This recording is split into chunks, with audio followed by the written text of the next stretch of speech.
আওয়ামী লীগকে ডিল করতে পারে প্রপারলি আওয়ামী লীগ, জামাতকে ডিল করতে পারে আওয়ামী লীগ। আওয়ামী লীগ যদি মাঠে চলে আসে তাহলে তো জামাত দুর্বল হয়ে যাবে, আবার জামাত বিএনপির লুঙ্গির তলে যাবে, যা স্বাধীনতা বিরোধী শক্তি হয়ে যাবে। তো তখন যাইতে পারে, তো জামাত তো একা চলতে পারবে না, তাহলে তো আমার তো ক্ষতিগ্রস্ত হয়ে গেল, আমি তো জান্নাতের টিকিট থেকে বঞ্চিত হব। ব্যস্ত দোজক নির্ধারণ করবে আল্লাহ, জামাতের কথাও টিকিট, সে জান্নাতের টিকিট দেয় কেন? এইসব উগ্রতার কারণে কিন্তু ফাইনালি জামাত বেড়ে গেছে।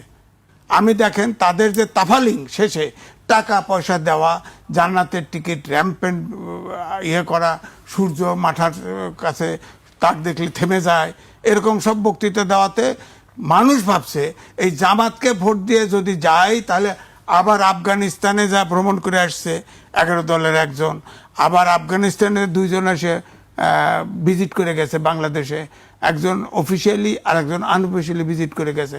তখন কিন্তু মানুষের ভিতরে একটা আতঙ্ক তৈরি হয়ে গেছে। এখন তো দুদকের ভিতরে ইউনূস সহ অধিকাংশ উপদেষ্টার বিরুদ্ধে অভিযোগ পড়ছে, এগুলো বিচার করতে হবে না?